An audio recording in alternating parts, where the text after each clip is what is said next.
వరుస భూకంపాలు వరుసగా అన్ని దేశాలని భయపెడుతున్నాయి. త్వరలో మహా భూకంపం వచ్చే ఛాన్స్ ఉందని వార్తలు వస్తున్న తరుణంలో తాజాగా మన పక్క దేశం నేపాల్లో స్వల్ప భూకంపం సంభవించింది. రిక్టర్ స్కేల్ పైన 5 తీవ్రతతో భూకంపం సంభవించినట్లుగా అధికారులు తెలిపారు. గర్కాకోట్కు 3 కిలోమీటర్ల దూరంలో 20 కిలోమీటర్ల లోతులో భూకంప కేంద్రాన్ని గుర్తించారు. నిన్న సాయంత్రం 7:57 ఇది సంభవించినట్లు నేషనల్ సెంటర్ ఫర్ సిస్మాలజీ వెల్లడించింది.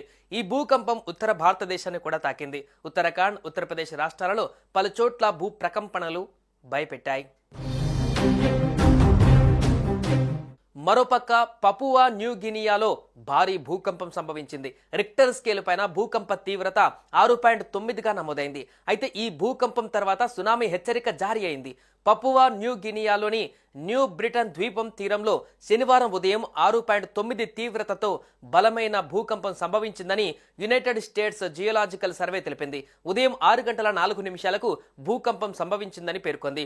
ఈ భూకంపం సమీప ప్రధాన పట్టణం కింబేకు ఆగ్నేయంగా 194 కిలోమీటర్ల దూరంలో కేంద్రీకృతమై ఉందని తెలిపింది. అలాగే భూకంప కేంద్రం 10 కిలోమీటర్ల లోతులో ఉందని పేర్కొంది. అయితే ఈ భూకంపం 1 నుంచి 3 మీటర్ల వరకు సునామీ అలలు ఎగిసిపడే అవకాశం ఉందని యుఎస్ పసిఫిక్ సునామీ హెచ్చరికల కేంద్రం అంచనా వేసింది.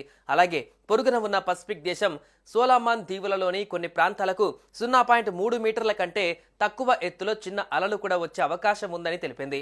యుఎస్జిఎస్ ప్రకారం దాదాపు 30 నిమిషాల తర్వాత అదే ప్రాంతంలో 5.3 తీవ్రతతో మరో భూకంపం సంభవించింది. Papua new Guinea Pacific ring of fire లో ఉంది. అందువల్ల ఇక్కడ భూకంపాలు సర్వసాధారణం. ఈ భూకంపాలు ఈ ప్రాంతంలో కొండచర్యలు విరిగిపడడానికి కూడా కారణమవుతున్నాయి. ముఖ్యంగా మారుమూల ప్రాంతాలలో తీవ్ర నష్టాన్ని మిగిలిస్తాయి. మయన్మార్లో మృత్యుఘోష కొనసాగుతుంది. వారం రోజుల క్రితం అక్కడ సంభవించిన భూకంపం ఘటనలో మృతుల సంఖ్య అంతకంతకు పెరుగుతుంది. తాజా సమాచారం ప్రకారం ఈ భూ విలయంలో మరణించిన వారి సంఖ్య 3,354కు చేరింది. 4,850 మంది గాయాల పాలయ్యారు. 220 మంది ఆచూకీ గల్లంతైనట్లుగా స్థానిక మీడియా శనివారం వెల్లడించింది. భూకంపాల ముప్పు ఉన్న దేశాల జాబితాలో భారతదేశం కూడా ఒకటి. ఈ భూ ప్రకంపనలు సంభవించే ప్రాంతాలను గుర్తించి ముందస్తు జాగ్రత్తలు తీసుకోవడం చాలా అవసరమని నిపుణులు సూచిస్తున్నారు.